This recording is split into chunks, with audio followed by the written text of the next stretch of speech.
ரொம்பவே சூப்பரான ரொம்ப ரொம்ப ஹெல்த்தான கோதுமை மாவு வச்சு தான் இன்றைக்கி நம்ம வடை செஞ்சுருக்கோம். எப்படி செய்கிறது அப்படிங்கிறது வீடியோ முழுவதும் பார்த்து தெரிஞ்சுக்கலாம். இது வரைக்கும் நம்ம சேனலை சப்ஸ்கிரைப் பண்ணாதங்க சப்ஸ்கிரைப் பண்ணிக்கோங்க. அப்படியே பக்கத்தில் இருக்க பெல் ஐகானை கிளிக் பண்ணிக்கோங்க. இந்த கோதுமை மாவு சுட்டதுக்கப்புறம் அதோட ஆயிலை நான் காட்டுறேன் பாருங்கள். எந்த அளவுக்கு அப்படி சுத்தமாக இருக்குன்னு பாருங்கள். அப்போ தான் நீங்களும் நம்புவீங்க.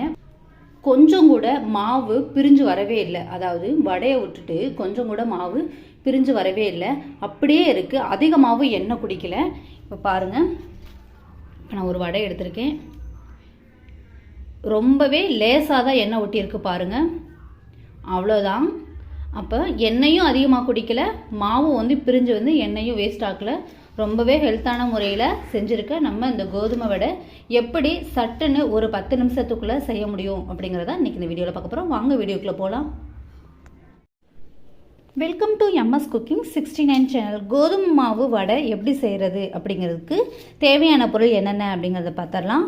ஃபஸ்ட்டு இந்த பவுலில் ஒரு 3/4 பவுல் அளவுக்கு வெங்காயம் வந்து இது போல் ரொம்ப பொடுசாக கட் பண்ணி வச்சுக்கோங்க. அதுக்கப்புறம் 2 பச்சை மிளகாய் இது மாதிரி கீறி வச்சுக்கோங்க.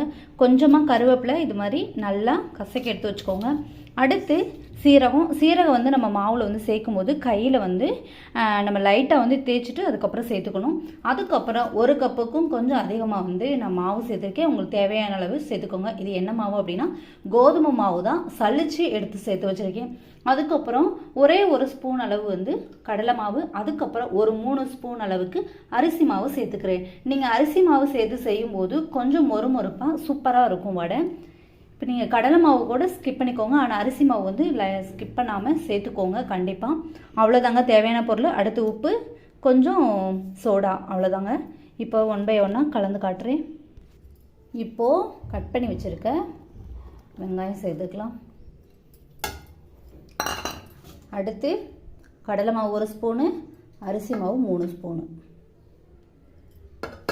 சேர்த்தாச்சு. 2 பச்சை மிளகாய், கொஞ்சமாக கருவேப்பிலை, கொஞ்சமாக சீரகம்.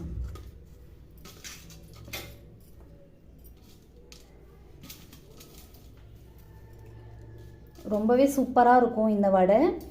நீங்கள் வந்து ஒரு மலைக்கு ஒரு டீ ஸ்நாக்ஸ் ஆகும், அதுக்கப்புறம்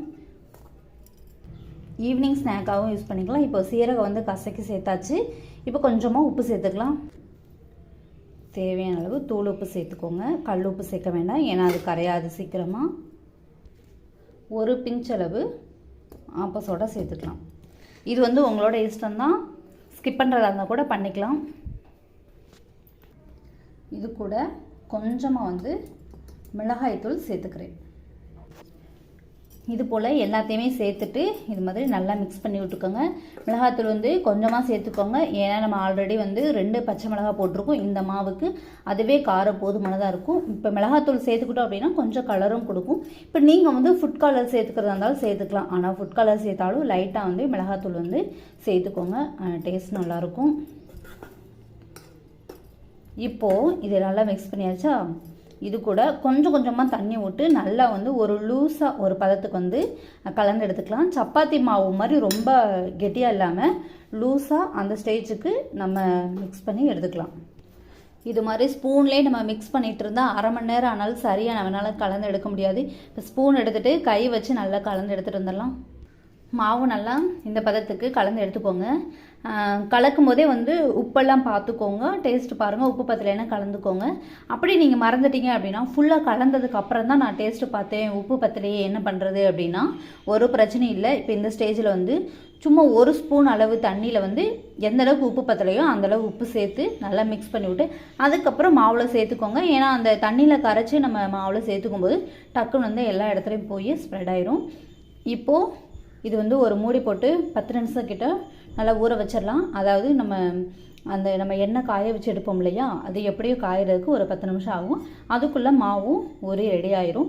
மொத்தமே நம்ம இந்த வடை செய்கிறதுக்கு ஒரு 10லேருந்து 15 நிமிஷம் கிட்ட டக்குன்னு வந்து ரெடி பண்ணிடலாம். ரொம்பவே ஹெல்த்தான ஒரு டிஷ்ஷும் கூட.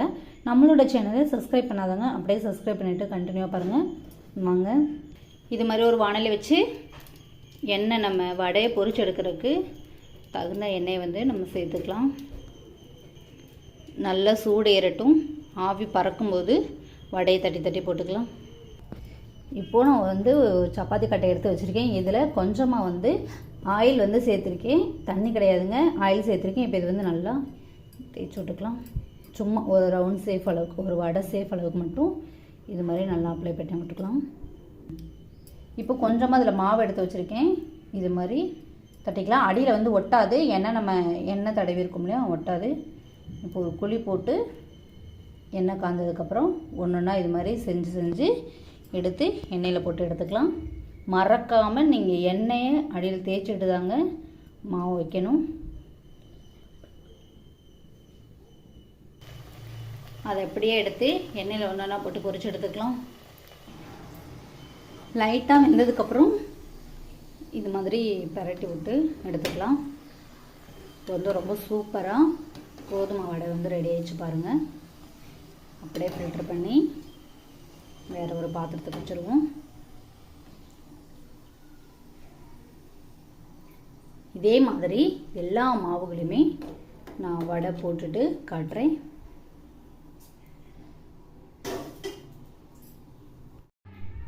நம்ம கலந்து வச்சுருக்க எல்லா கோதுமை மாவுமே சேர்த்து வடை வந்து சூப்பராக வேறு லெவலாக வந்து ரெடி பண்ணியாச்சு. டேஸ்ட்டு பார்த்தேங்க, அல்டிமேட்டாக இருக்குது. நீங்களும் இதே மாதிரி ட்ரை பண்ணி பார்த்துட்டு எப்படி வந்துச்சு அப்படிங்கிறத கமெண்ட்டில் சொல்லுங்கள். இதில் முக்கியமான விஷயம், வடை சுட்டதுக்கப்புறம் இந்த ஆயில் பாருங்கள் எப்படி இருக்குன்னு. கொஞ்சம் கூட மாவு பிரிஞ்சு வரவே இல்லை, அப்படியே சுத்தமாக இருக்குது. அதிகமாகவும் ஆயில் குடிக்கலை இந்த கோதுமை வடை. நீங்கள் வந்து ஒரு ஈவினிங் ஸ்நாக்காக இதை வந்து பெஸ்ட்டாக வந்து ரெடி பண்ணலாங்க.